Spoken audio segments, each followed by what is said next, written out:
Bismillahirrahmanirrahim. Alhamdulillah wassalatu wassalamu ala Rasulillah wa ala alihi wa sahbihi wa man walah. Yang saya hormati muslimin dan muslimat, saudara-saudara, abang, kakak, adik-adik, Assalamualaikum warahmatullahi taala wabarakatuh. Alhamdulillah, Allah Subhanahu wa taala mempertemukan kita dalam kesempatan kali ini walaupun melalui lelaman sawang ataupun online. Alhamdulillah, masih lagi dapat kita bersama-sama bermuhasabah dalam saat-saat bulan yang penuh dengan kemuliaan bulan Rajab ini, pada saat-saat yang penuh dengan cabaran dan ujian yang mana ia dilalui bukan sahaja oleh seorang dua, satu keluarga, dua keluarga, tidak. Bahkan seluruh dunia ketika ini berada dalam keadaan yang amat mencabar dan bahkan dalam keadaan tertentu dia amat mencemaskan. Saya pada kesempatan kali ini ingin mengajak kita untuk sama-sama bermuhasabah tentang peristiwa yang setiap tahun kita diajak untuk sama-sama memikirkan keistimewaannya, yang mana ia juga merupakan suatu peristiwa yang istimewa khas untuk Nabi Muhammad sallallahu alaihi wasallam sebagai utusan Allah Subhanahu wa taala, bahkan sebagai satu-satunya utusan yang melepasi Sidratul Muntaha bertemu Allah Subhanahu wa taala tanpa sebarang hijab. Ibu-ibu dan bapa-bapa, pada saat dan waktu ini dunia sedang diuji Allah Subhanahu wa taala dengan apa yang kita kenali sebagai penularan wabak COVID-19. Dan kita pada saat ini tidak kurang juga ramai yang terjejas dari sudut ekonominya, dari sudut pergerakannya, ya kan, untuk mereka menjalani kehidupan seperti biasa setiap hari. Baru-baru ini kita tahu tentang saudara mara kita daripada seberang tambak yang bekerja bertugas di Singapura secara khususnya, mereka terpaksa membuat keputusan untuk meninggalkan keluarga selama 2 minggu demi kemaslahatan keluarga dan juga kepentingan keluarga. Dan pada masa yang sama kita amat-amat mensyukuri bahawa mereka ini sanggup berpisah dengan keluarga supaya mereka dapat teruskan tugasan mereka, dan dengan itu kita di Singapura dapat merasakan kenikmatan kehidupan berjalan seperti biasa sejauh mungkin. Alhamdulillah. Namun bila saya fikirkan keadaan yang sedang berlaku ini di Singapura, di seluruh dunia, dia amat menarik sebab terdapat beberapa persamaan dengan apa yang berlaku sejurus sebelum peristiwa Isra' dan Mi'raj dikurniakan kepada Nabi Muhammad sallallahu alaihi wasallam. Saya berikan contoh. Beberapa tahun sebelum berlakunya peristiwa Isra' dan Mi'raj, Nabi Muhammad sallallahu alaihi wasallam telah kehilangan dua orang yang amat istimewa, dua orang individu dan insan yang telah memelihara, menjaga, mendukung, bahkan memberikan sokongan kepada Nabi sallallahu alaihi wasallam, bukan hanya dalam tugasannya sebagai seorang nabi, tetapi juga dalam kehidupannya sebagai seorang individu.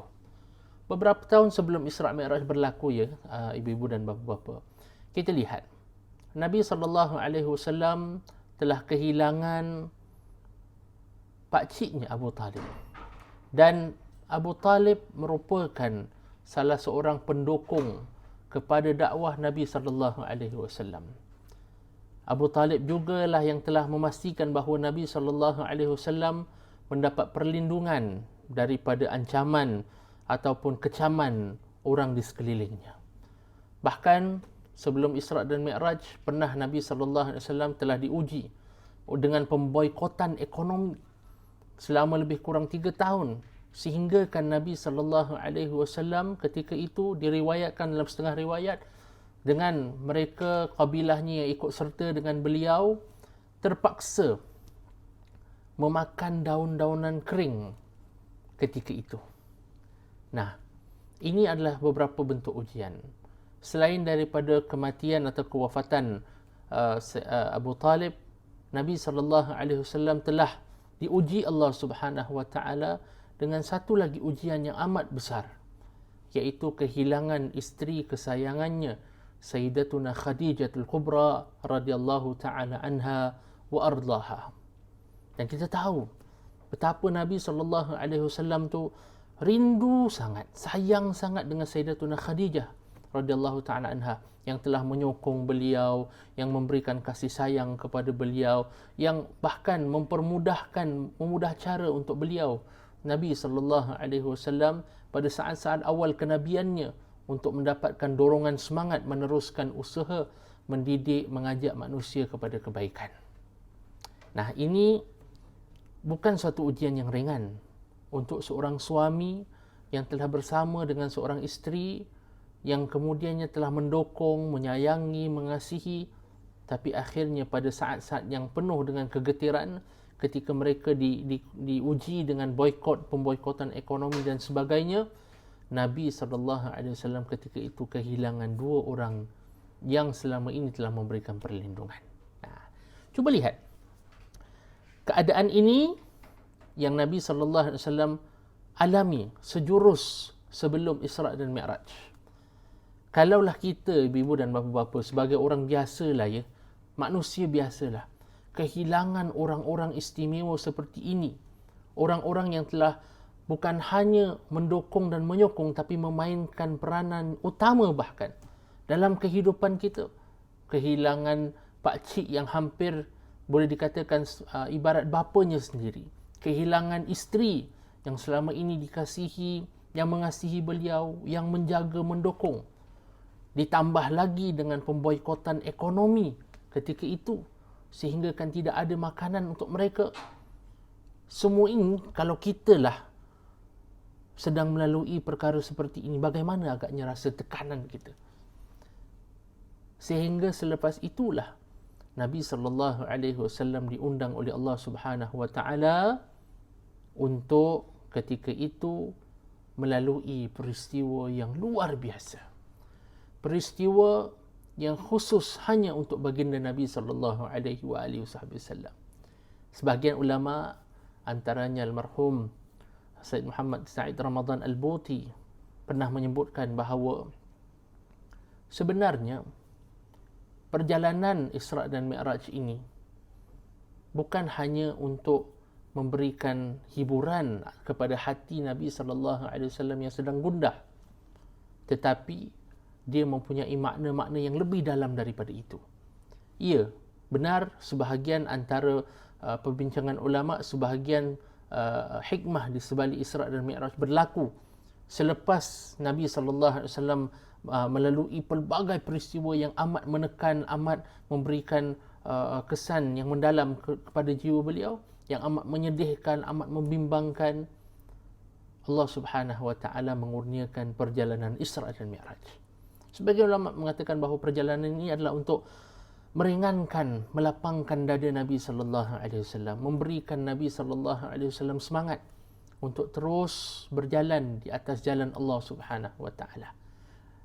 Nah, kalau kita lihat keadaan yang Nabi SAW lalui ini dengan apa yang sedang kita lalui sekarang ini, ibu dan bapa-bapa, kita lihat bagaimana, sebagai contoh ya, hari ini dunia sedang diuji.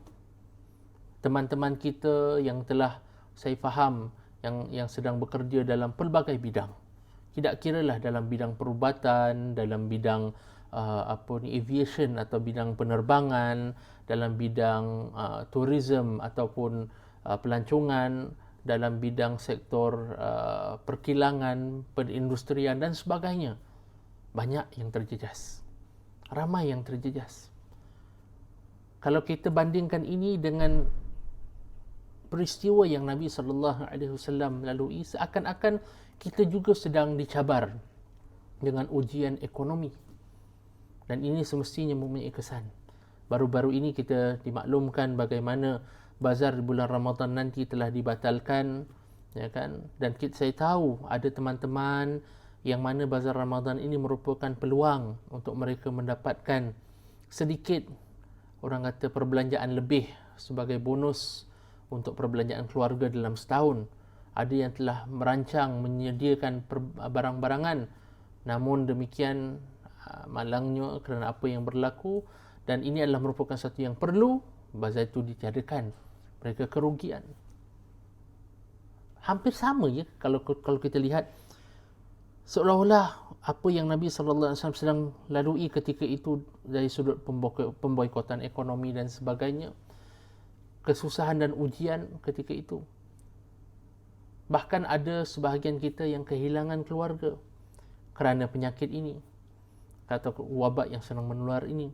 Ada yang sebahagian mungkin keluarganya sedang dalam rawatan, menjalani rawatan. Ada yang keluarga terpaksa berpisah, bekerja di tempat lain, tidak boleh pulang ke negara bertemu dengan keluarga. Ada yang bahkan kehilangan keluarga, di mana keluarga mereka telah dijangkiti hingga menyebabkan kematian dalam keluarga. Ini bukanlah suatu masa yang mudah untuk ramai daripada kita. Dan di sinilah saya rasa munasabah Isra' dan Mi'raj ini kaitannya dengan kita sebagai seorang Muslim. Dalam saat-saat yang getir ini, Isra' dan Mi'raj kebetulan berlaku. Dan ini mengingatkan kita, ibu-ibu dan bapa-bapa, hebat mana pun ujiannya, susah mana pun cabaran yang kita hadapi, andai ia dihadapi dengan keimanan, seandainya ia dihadapi dengan hati yang tabah, dengan penuh pengharapan kepada Allah Subhanahu wa taala, mudah-mudahan seperti mana Nabi sallallahu alaihi wasallam telah dikurniakan perjalanan Isra' dan Mi'raj, kita bermohon kepada Allah Subhanahu wa taala, Allah mengurniakan kepada kita keringanan, bahkan nikmat dan juga kebahagiaan selepas ujian penularan ini berlaku. Dan di sinilah saya ingin membawa kita dalam kita bermuhasabah tentang Isra' dan Mi'raj ini, untuk kita melihat kepada beberapa peristiwa sejurus sebelum Nabi sallallahu alaihi wasallam melakukan atau melaksanakan perjalanan yang mulia ini. Diriwayatkan dalam hadis Imam Al-Bukhari, Nabi sallallahu alaihi wasallam menceritakan pada malam Nabi sallallahu alaihi wasallam akan di-Isra' dan di-Mi'rajkan, naik menuju Allah Subhanahu wa taala. Pada malam itu terbuka atap bumbung rumahnya. Dan ketika itu malaikat Jibril alaihissalatu wassalam turun bertemu Nabi sallallahu alaihi wasallam. Bila bertemu Nabi sallallahu alaihi wasallam, ketika itu diriwayatkan dalam hadis Imam Al-Bukhari ini bahawa malaikat Jibril alaihissalatu wassalam membelah dada Nabi sallallahu alaihi wasallam.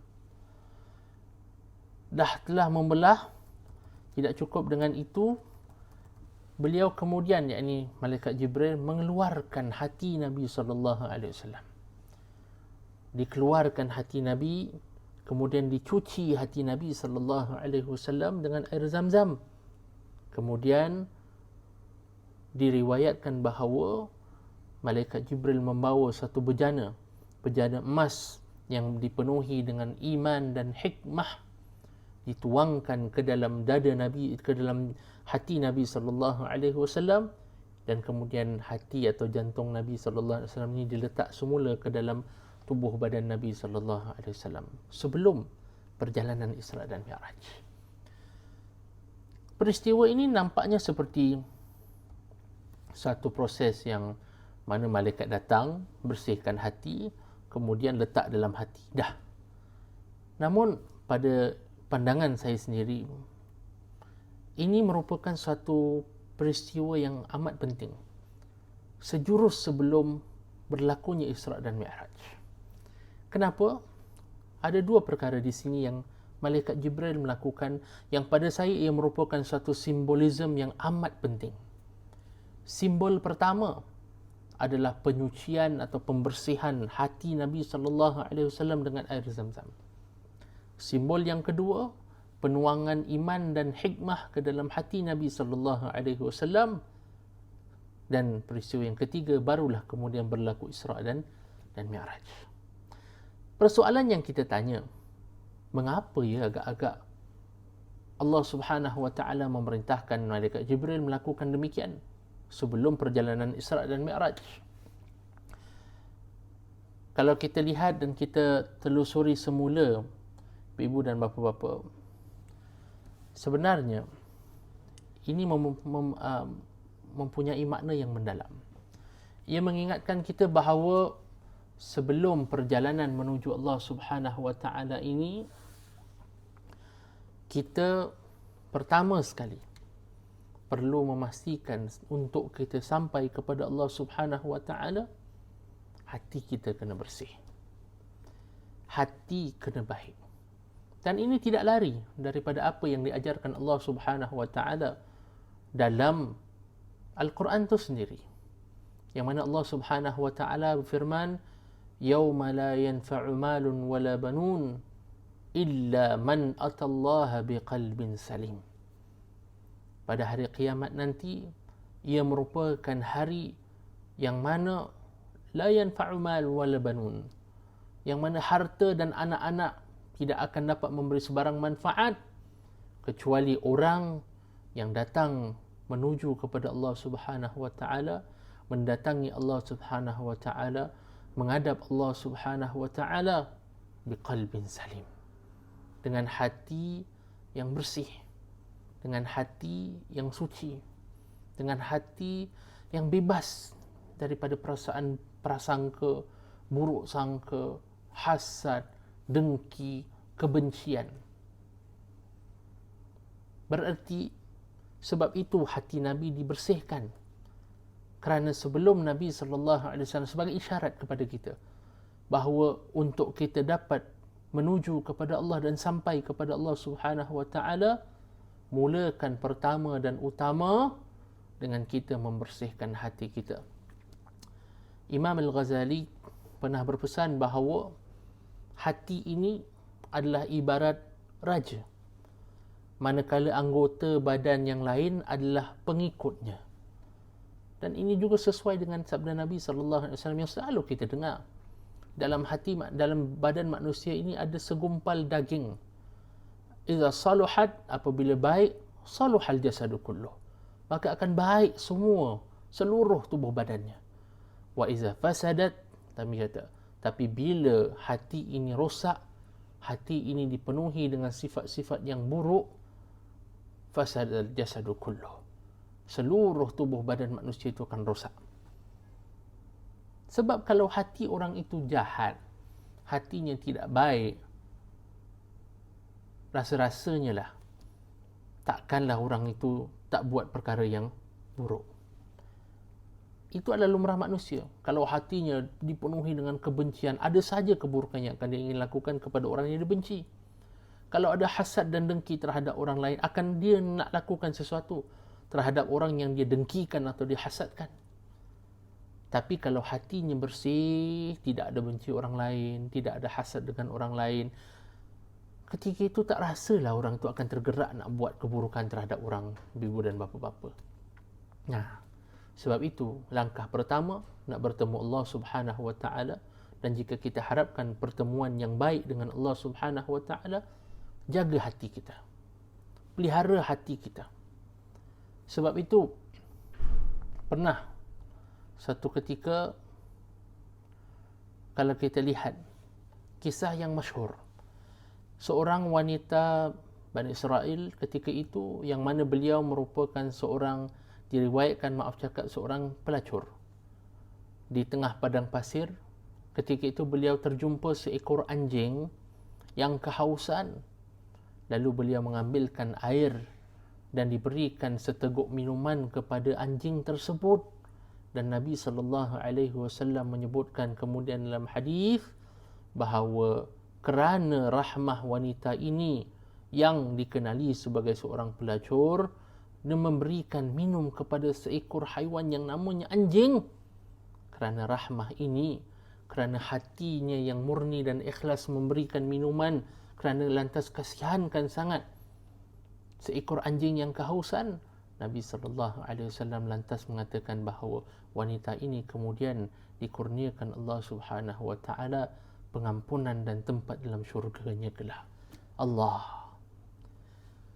kalaulah santunan yang diberikan kepada seekor anjing yang nampaknya mungkin hina kepada sebahagian daripada kita, tapi tidak, kerana dia adalah makhluk Allah. Kalau kerana hanya seteguk minuman ini, tapi dia lahir daripada hati yang bening, hati yang ikhlas, hati yang cinta, hati yang ingin membantu, kerana itu Allah Subhanahu wa taala memberikan syurga kepada wanita ini. Bayangkan ibu-ibu dan bapa-bapa, hari ini, bahkan dalam sepanjang hidup kita, khususnya dalam beberapa minggu terakhir ini, dengan mereka yang keluar membantu, menyokong saudara mara yang memerlukan, tidak kiralah orang yang keluarga yang sedang dalam kuarantin mungkin, atau keluarga yang di kuarantin tapi anak-anaknya perlu jagaan, kita bantu, kita sokong. Contoh, saya tahu bahawa ada sebahagian teman yang memberikan tempat berteduh untuk sebahagian saudara mara ataupun abang-abang dan kakak-kakak kita yang bertugas daripada Malaysia, tapi kemudian mereka tidak ada tempat tinggal. Sebahagian teman saya ada memberikan sokongan tersebut kepada mereka, memberikan tempat berteduh. Bayangkan kalau semua itu dilakukan, kalau hanya setakat minuman yang diberikan kepada anjing yang sedang kehausan itu mendapat syurga, ini kan lagi bantuan-bantuan yang selama ini telah kita hulurkan. Allah. Maka ibu-ibu dan bapa-bapa, pertama, musim Isra' dan Mi'raj ini, beningkan hati kita, sucikan hati kita, bersihkan hati kita semula. Sebab itu pernah satu ketika, dan ini dalam hadis yang sahih juga, pernah Nabi SAW sedang duduk dengan para sahabat. Datang seorang sahabat, Nabi kata, telah datanglah ahli syurga. Mereka lihat, biasa je sahabat ni. Dia bukanlah kira sahabat yang maknanya masyhur, yang dikenali dan sebagainya, tapi dia sahabat biasa. Datang kemudian kali kedua, Nabi SAW kata, telah datanglah ahli syurga. Allah. Bila dah diulang oleh Nabi SAW, salah seorang daripada sahabat Nabi SAW ketika itu, beliau curigalah, nak tahu juga kenapa, apa ya amalan yang telah dilakukan oleh sahabat ini, sehingga kan beliau ini dikatakan, disifatkan Nabi SAW sebagai ahli syurga. Nah, jadi pada suatu malam beliau datang ke rumah sahabat yang tadi digelar oleh Nabi SAW sebagai ahli syurga. Beliau pun minta izin daripada sahabatnya tadi ini, wahai teman, saya minta izin untuk saya bermalam di rumah tuan. Beberapa malam lah sebab saya ada masalah sikit. Jadi kalau boleh untuk saya minta izin dapat tidur di rumah tuan. Jadi orang yang tadi digelar Nabi SAW sebagai ahli syurga, beliau ahlan sahlan, silakan. Beliau bukakan pintu, beliau alu-alukan kedatangan tamu dan beliau memberikan tempat tidur dan sebagainya. Malam pertama berlalu. Sahabat yang tadi datang nak tengok apa sahabat yang digelar ahli syurga ni buat. Malam tu dia tengok, tak bangun malam solat. Besok tengok lagi. Mungkin dia penat malam ni. Esok pagi dia tengok apa, ada tak dia puasa ke, dia baca Quran banyak ke. Tak ada kelihatan macam tu, tak puasa pun, biasa saja. Jadi tunggu malam kedua, sama juga. Sahabat yang digelar sebagai ahli syurga ni tidak bangun malam. Dan kemudian keesokannya masih belum puasa. Pada hari yang seterusnya, beliau ketika itu sahabat yang datang minta izin tinggal di rumah sahabat yang digelar ahli syurga ini, beliau datang, beliau bertemu, dia kata, wahai sahabat, teman, saya nak minta maaf. Cerita sebenar saya ni datang nak tinggal dekat rumah awak minta izin, bukan kerana saya ada masalah apa, tapi sebenarnya kerana saya nak cuba merungkai, untuk cuba mengetahui apa amalan istimewa yang telah kamu lakukan sehingga Nabi SAW menggelarkan, menyifatkan kamu sebagai ahli syurga. Ketika itu beliau kata, aku tak ada amalan luar biasa yang rasanya seperti kamu semua. Tapi apa yang ada, yang aku lakukan setiap malam, sebelum aku tidur, aku akan meminta kepada Allah Subhanahu Wa Taala, aku akan minta untuk diampunkan dan aku akan ampunkan dosa sesiapa sahaja yang telah melakukan kesilapan dan dosa kepada aku, dan dengan itu aku melapangkan dada. Allah. Itu amalannya ibu-ibu dan bapa-bapa. Mungkin kita ni nak solat malam, tak adalah dapat tiap-tiap malam. Nak puasa tiap-tiap sebulan 3 kali pun kadang tak dapat juga. Kalau tak dapat nak lakukan semua itu, nak kata sedekah lebih-lebih pun tak adalah banyak kita nak sedekah, Ustaz. Saya lebih kurang, saya pun tengah nak minta sedekah juga kalau boleh. Tapi kalau memang tak ada semua itu, ini amalan Nabi yang diajarkan Nabi sallallahu alaihi wasallam. Sebelum tidur, mungkin ada orang yang buat salah dengan kita. Mungkin ada anak-anak kita yang menyinggung hati kita. Mungkin ada adik-beradik, teman sekerja yang mungkin kita marah dengan dia oleh sebab kesalahan dia kepada kita dan sebagainya. Kalau kita lihat daripada cerita ini, Nabi ajarkan kepada kita, ampunkanlah dosa mereka. Sebelum tidur malam ni, sebelum kita balik malam ni tidur, doakan, ya Allah, aku ampunkan dosa semua yang telah melakukan kesilapan kepada aku. Mudah-mudahan aku kemudian akan diampunkan dosaku olehmu, ya Allah. Ini adalah janji Allah Subhanahu wa taala. Ini pernah berlaku dalam Al-Quran. Allah Subhanahu wa taala juga mengingatkan bahawa orang yang mengampunkan dosa orang dan kesilapan orang lain kepada dia, maka Allah akan mengampunkan dosa-dosa orang yang mengampunkan dosa yang lain. Musim Isra' dan Mi'raj ini, dalam bulan Rajab yang mulia ini, dalam perjalanan kita menuju bulan Ramadan dan dalam perjalanan kita menuju Allah Subhanahu wa taala, selain mempertingkat amalan, pastikan hati kita bersihkan. Ampunkan dosa-dosa orang yang melakukan kesilapan kepada kita, lapangkan dada kita. Jangan kita biarkan perasaan-perasaan buruk ini kemudian mengganggu kita, sehingga dia merosakkan keimanan atau merosakkan kebaikan yang telah kita tabur selama ini. Itu yang pertama. Kemudian yang kedua, Nabi SAW, kalau kita lihat, dituangkan ke dalam hatinya iman dan hikmah. Apa Nabi SAW tidak beriman ke? Tidak. Semestinya Nabi SAW bahkan adalah orang yang paling kuat kukuh keimanannya kepada Allah Subhanahu wa taala. Namun sebelum menghadap Allah Subhanahu wa taala, ditambah lagi, dituang lagi ke dalam hatinya bukan hanya iman tapi juga hikmah. Dua perkara yang amat penting. Dan di sini sebab itu, kalau kita lihat, dia mengingatkan kepada kita kepentingan bahawa ibu-ibu dan bapa-bapa, bila kita ini, meskipun kita mengaku beriman kepada Allah Subhanahu wa taala, namun dari masa ke semasa masih lagi perlu untuk kita ini memperbaharui keimanan kita. Masih lagi perlu untuk kita, ibu-ibu dan bapa-bapa, terus menyegarkan, memekarkan keimanan kita. Kenapa? Dalam satu hadis yang diriwayatkan oleh Imam At-Tabrani dan Imam Hakim rahimahumullah, disifatkan oleh Nabi sallallahu alaihi wasallam, keimanan yang berada di dalam dadamu ini adalah ibarat sehelai baju yang boleh lusuh. Maka Nabi kata, pohonlah kepada Allah Subhanahu wa taala untuk diperbaharui selalu keimananmu. Ibu dan bapa-bapa, kita manusia. Kita diuji dengan kesusahan dan kepayahan. Ada waktu dan ketika kita ni diuji Allah Subhanahu wa taala dengan ujian yang amat hebat, sehingga tergerak dalam hati kita ini untuk kemudian bertanya, ya Allah, kenapa kau uji aku sangat, ya Allah? Kenapa, ya Allah, teruk sangat ke aku ni, ya Allah? Kenapa hebat sangat ujian kamu ni, ya Allah? Aku dah berusaha macam-macam pun, tapi tetap diuji.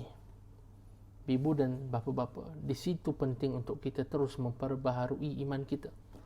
Sebab kadang-kadang manusia, iman itu Nabi ibarat baju yang boleh lusuh, maka perlu diperbaharui, perlu disegarkan, perlu dimekarkan semula. Dan amat menarik bila Nabi SAW kata dalam hadis ini, Nabi kata, mohonlah kepada Allah untuk diperbaharui keimananmu. Sebab itu, kita diajar oleh Allah Subhanahu wa taala dalam Al-Quran satu doa yang mana Allah Subhanahu wa taala berfirman, Rabbana la tuzigh qulubana ba'da idh hadaitana wa hab lana min ladunka rahmah. Rabbana la tuzigh qulubana ba'da idh hadaitana. Yang bermaksud, ya Allah, janganlah kau palingkan hati-hati kami, la tuzigh qulubana ba'da idh hadaitana, selepas kamu telah memberikan petunjuk kepada kami, kamu memberikan panduan supaya kami beriman dengan kamu, ya Allah. Jangan kau palingkan hati kami, jangan kau biarkan kami ini hanyut jauh daripadamu, ya Allah. La tuzigh qulubana ba'da idh hadaitana wa hab lana min ladunka rahmah, dan kurniakan kepada kami, ya Allah, rahmahmu, ya Allah, kasih sayangmu, ya Allah, kecintaanmu, ya Allah. Wa hab lana min ladunka rahmah innaka antal wahhab, kerana sesungguhnya engkaulah yang maha pemberi, ya Allah. Kita selalu kan dengar doa ni, tapi doa ni mempunyai makna yang amat mendalam. Permohonan seorang hamba kepada Tuhannya agar jangan dibiarkan hati kita ini hanyut daripada Allah. Jangan dibiarkan hati kita ini jauh daripada Allah Subhanahu wa taala. Sebab itu selain daripada kita beramal, selain daripada kita berzikir kepada Allah Subhanahu wa taala, selalu mengingati Allah, perlu juga untuk kita minta kepada Allah Subhanahu wa taala supaya ditetapkan keimanan kita, ditetapkan kepercayaan kita, ditetapkan pegangan kita kepada Allah Subhanahu wa taala. Sebab kita tidak tahu, mungkin saja berlaku perkara dalam kehidupan yang boleh merubah dan menjejas keimanan kita. Saya, ya tuan-tuan dan puan-puan, saya pernah bertemu dengan beberapa individu yang mana mereka ini kehilangan, pernah suatu ketika ada hamba Allah tu, beliau rugi dalam bisnesnya, kehilangan segala-galanya dalam bisnesnya. Tidak cukup dengan itu, bila dah habis bisnesnya, rugi, miskin, beliau kemudian ditinggal isterinya. Sebab isterinya kata, kau dah tak boleh lagi nak tanggung aku, macam mana? Minta maaflah, saya terpaksa tinggalkan awak. Ditinggal oleh isterinya. Isterinya bawa anak-anaknya bersama dengan dia. Dia tinggal sebatang kara. Dia datang kepada saya dan mohon bantuan. Dia kata, Ustaz, saya dah putus asa lah, Ustaz. Saya selama ini bersedekah kepada Allah, bersedekah untuk Allah Subhanahu wa taala. Saya bantu orang yang susah, Ustaz. Tapi seolah-olah hari ini Allah mengabaikan saya. Allah. Boleh faham orang yang melalui saat-saat seperti itu. Tidak cukup lagi kemudian beliau ditakdirkan Allah Subhanahu wa taala bertemu dengan satu kemalangan, sehingga beliau pun dah tak dapat nak bekerja dah. Ketika itu patah semangat, hampir hilang keimanan dan kepercayaan pada Allah Subhanahu wa taala. Kita manusia, ibu dan bapa-bapa, dan dalam kita berhadapan dengan ujian, ada kalanya jiwa kita menjadi lemah kerana kita manusia. Sebab itu perlunya untuk kita terus kembali kepada Allah Subhanahu wa taala. Saya berkata kepadanya, bang, pertama rasanya susah saya nak cakap dengan abang supaya jangan putus asa. Sebab abang dah kehilangan segala-galanya yang boleh dibayangkan oleh manusia. Kehilangan keluarga, kehilangan harta, kehilangan kesihatannya. Tapi saya ingin cerita dengan abang satu kisah. Pernah seorang hamba Allah Subhanahu wa taala ini diuji dengan, pertama, semua anaknya dalam satu kemalangan, natural disaster, semua anaknya meninggal dunia. Habis semua. Kemudian setelah beliau diuji yang demikian, datang syaitan bertemu dengan beliau dalam bentuk manusia. Kata, buat apa kamu nak sujud dengan Tuhan kamu? Apa guna kamu nak sujud dengan Tuhan kamu? Kamu sujud pun tetap dimatikan semua anak kamu, satu kali habis semua. Beliau kata, ini merupakan ketentuan Tuhanku yang telah hadiahkan kepada aku anak-anakku, yang telah meminjamkan kepada aku anak-anakku. dan aku tidak akan mengatakan sesuatu kecuali apa yang dikasihi dan diridai oleh Tuhanku, maka aku akan terus sujud kepadanya. Pulang syaitan. Kali kedua selepas itu lelaki ini diuji lagi. Kali ini semua harta tanam-tanamannya musnah, rosak, habis semua. Kehilangan semua hartanya. Anak kehilangan, harta kehilangan, habis. Datang lagi syaitan menjelma sebagai seorang manusia, mengatakan kepada dia, aku dah kata kepada kamu dulu, tak nak dengar. Kamu tetap juga sujud dengan Tuhan kamu ni. Mana Tuhan kamu? Sekarang kan tengok, kalau betul lah ada Tuhan kamu, takkanlah dia ni membiarkan kamu susah demikian.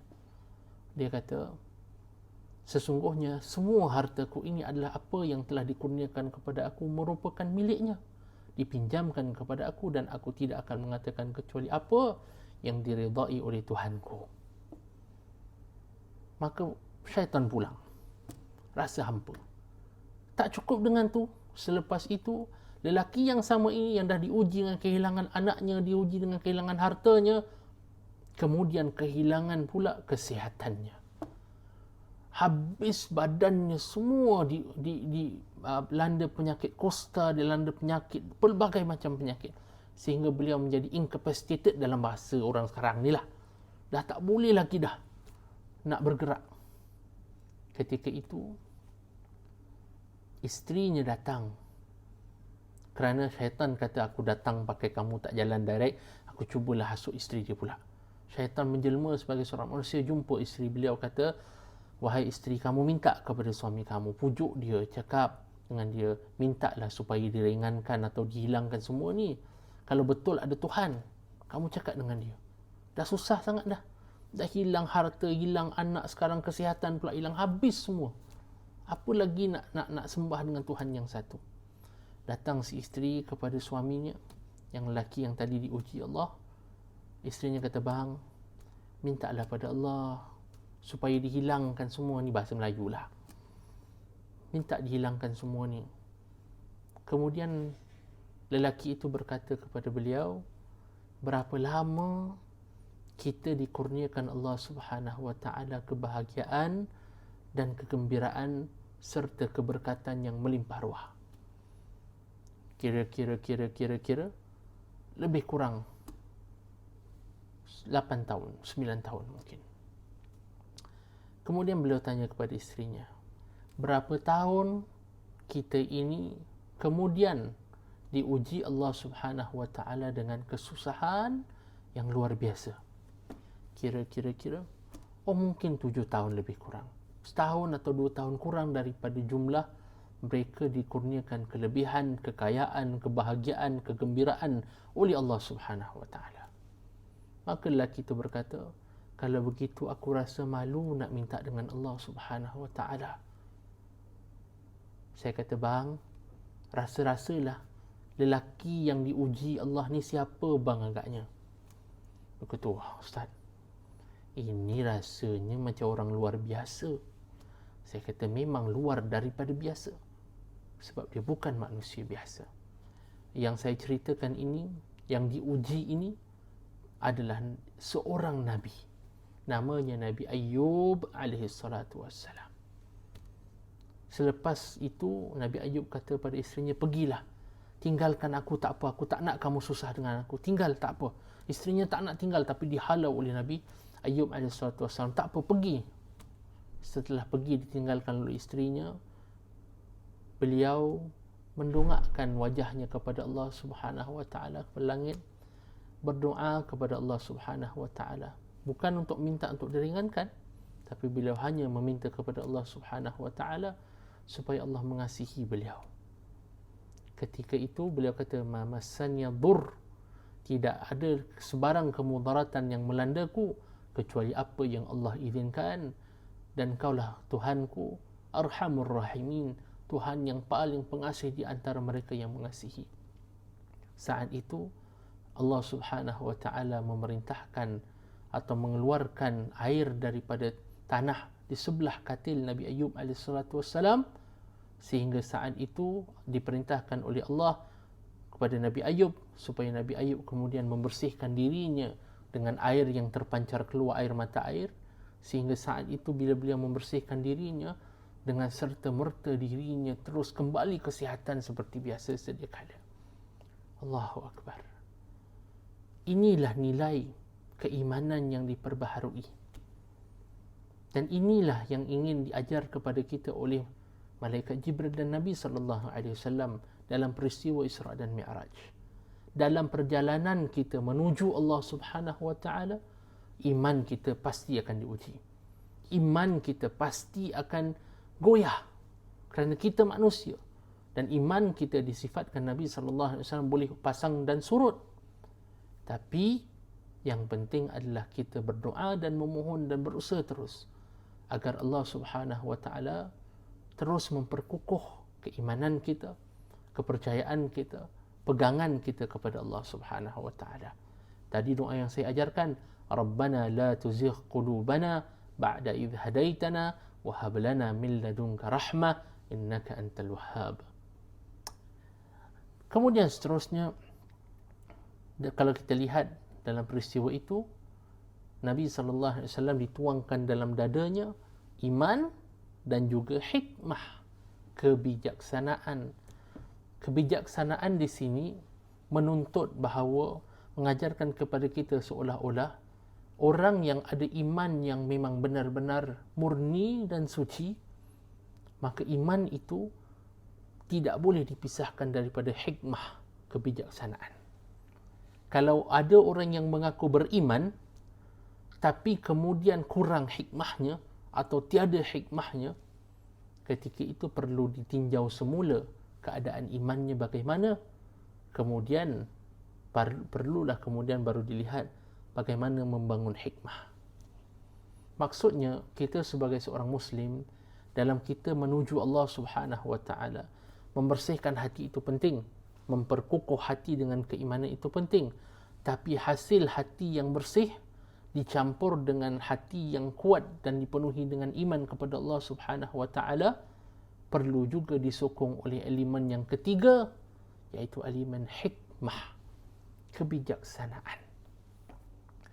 Kebijaksanaan menuntut daripada kita untuk kita ini tidak terlalu mengikut emosi, tidak terlalu membiarkan kemarahan menguasai diri. Dan pada masa yang sama, hikmah menuntut kita untuk memandang jauh, memahami kesan daripada perbuatan yang kita lakukan hari ini, yang mungkin nampak kecil, tapi dia mempunyai kesan yang amat besar. Dalam suasana kita ini ketika ini dilanda oleh COVID-19 dan penularan wabak di seluruh dunia, yang mana dia menyaksikan kematian ramai orang dan lebih ramai lagi jiwa yang masih lagi terkesan. Dalam beberapa minggu yang terakhir ini kita melihat bukan hanya di Singapura tapi di seluruh dunia, para ulama berfatwa dan mengambil keputusan yang amat susah untuk diambil, tapi perlu dan bahkan wajib diambil ketika ini, untuk menutup masjid-masjid, menutup rumah Allah Subhanahu wa taala, bukan kerana kita lebih takutkan wabak daripada kita ini takut kepada Allah, tidak. Tapi ternyata kerana kita ingin supaya selepas ini kita boleh lebih memakmurkan rumah Allah Subhanahu wa taala lah, maka kita mengambil keputusan seperti ini. Ini pernah berlaku, dan pernah berlaku dalam sejarah Islam sekalipun, di mana masjid ditutup kerana penularan wabak yang berlaku. Ada konsep-konsep dalam Islam seperti saddud dzari'ah, menutup ruang-ruang atau jalan-jalan yang boleh membawa kepada kemusnahan atau kerosakan. Ini memerlukan hikmah, ibu dan bapa-bapa, bukan hanya iman. Iman disertai dengan hikmah, baru kemudian cantik jadi. Sebab kalau iman saja tak ada hikmahnya, kacau jadinya. Saya bagikan contoh. Sebagai contoh, orang yang beriman, memang rajin nak pergi ke masjid, memang mati-mati mesti pergi masjid, ustaz. Saya tak kira sakit ke sihat ke, saya mesti pergi masjid. Itu iman. Tapi kemudian tak ada hikmahnya, tak ada kebijaksanaan. Kebetulan beliau ketika itu mempunyai penyakit COVID tanpa disadarinya. Pada beliau kata, lah ni demam biasa je ustaz, tak ada apa. Tak kisahlah saya pergi masjid bukan apa pun. Tapi dalam suasana hari ini, meskipun orang itu tidak mempunyai tanda-tanda sakit COVID sebagai contoh, dia boleh berkemungkinan menjadi orang yang membawa sebagai pembawa virus itu walaupun belum ada tanda-tanda, dan ini telah dibuktikan. Bayangkan orang yang tadi itu, dia kata saya mati-mati mesti pergi masjid Ustaz. Alah, ini sesemua sikit je Ustaz, tak ada apa. Ditakdirkan kita biarkan beliau terus ke masjid. Beliau kemudian solat bersama orang, terus bersalaman dan sebagainya. Dan kita tahu dengan bersalaman ini kemudian boleh tersebar wabak tersebut dengan kita berada tidak jauh daripada orang itu. Kalau kita duduk lebih daripada setengah jam sebagai contoh, kemungkinan besar kita boleh dijangkiti oleh wabak tersebut. Dibiarkan orang itu dengan keimanannya, tapi tidak ada hikmahnya. Apa berlaku? Kerosakan. Itu yang saya maksudkan tadi. Kalau ada keimanan tapi tidak disertakan dengan hikmah kebijaksanaan, keimanan ini lantas boleh membawa kepada kerosakan dan bahkan bahaya kepada orang lain. Ada orang yang tanya, Ustaz, kita tak takut Tuhan, kita takut kuman lebih daripada Tuhan. Tapi ibu-ibu dan bapa-bapa, Allah Subhanahu wa taala menyebutkan dalam Al-Quran, wala tulqu biaidikum ila tahlukah. Jangan kamu campakkan diri kamu ke dalam kemusnahan dan kebinasaan. Berarti dalam suasana yang mana kita tahu kalau ada perhimpunan besar atau perhimpunan ramai orang duduk bersama, jaraknya dekat-dekat dengan jangka masa yang lama, kemungkinan kalau ada di antara mereka yang ada wabak itu boleh merebak dengan cepat berlaku. Ketika itu ibu-ibu dan bapa-bapa, kita seolah-olah kalau datang ataupun mengadakan pertemuan seperti itu termasuk dalam golongan orang yang tidak mengikuti perintah Allah Subhanahu wa taala, iaitu jangan kamu lontarkan diri kamu ke dalam kebinasaan. Bukan masalah takut kepada Tuhan, tidak. Bukan masalah tidak takut kepada Tuhan, tidak. Tapi masalahnya adalah kita mengambil hikmah kebijaksanaan dicampur dengan keimanan bahawa meskipun kita ketika ini dan saat ini diuji Allah Subhanahu wa taala tidak dapat bertandang ke rumah-rumahnya, namun mudah-mudahan Allah Subhanahu wa taala dalam musim Isra' dan Mi'raj kali ini mengingatkan kita bahawa apabila nanti rumah Allah dibuka semula, kita akan menjadi di antara mereka yang memakmurkannya, mereka yang menghidupkannya dengan kebaikan, mereka yang mengajak orang kepadanya. Ibu dan bapa-bapa, Isra' dan Mi'raj mengajar kita bahawa untuk fa inna ma'al usri yusra. Sesungguhnya dengan kesulitan, dengan kepayahan, dengan kesusahan itu, Allah Subhanahu wa taala akan gantikan dengan kemudahan yang banyak. Sebab itu pada asalnya mula fa inna ma'al usri, definitif. Al-usr dia terhad, ulama saya sebutkan. Tapi Allah gantikan nanti fa inna ma'al usri yusra, indefinite. Berarti kesenangan yang akan datang, kebahagiaan yang akan datang selepas kesusahan ini tidak ada bertepinya, sama ada di dunia maupun di akhirat. Ibu dan bapa-bapa, marilah sama-sama pada saat-saat yang penuh dengan cabaran dan ujian ini kita mengambil hikmah daripada Isra' dan Mi'raj, bahawa ujian ini ketika ini yang datang, kita pohon kepada Allah, merupakan ujian yang akan menjadikan kita seorang individu, sebuah masyarakat, sebuah negara yang lebih bertanggungjawab, yang lebih baik, yang akan mendatangkan lebih banyak kebaikan dan manfaat buat masa yang akan datang. Dan kita mohon mudah-mudahan Allah gantikan semua ujian yang sedang dilalui hari ini, semua kesempitan yang sedang dilalui oleh saudara mara kita, tidak kira di mana saja mereka berada, sama ada pun seagama ataupun tidak, ini semua akan digantikan Allah Subhanahu wa taala dengan kebaikan, dengan kemanfaatan, dengan kebahagiaan yang akan datang selepas ini. Teruskan dengan usaha kita berdoa kepada Allah Subhanahu wa taala, ibu dan bapa-bapa. Jangan putus kita beribadah kepada Allah, Jangan putus kita menabur kebaikan lebih-lebih lagi dalam masa ini. Seandainya kita ada kelebihan harta, kelebihan masa, bantulah mereka yang memerlukan.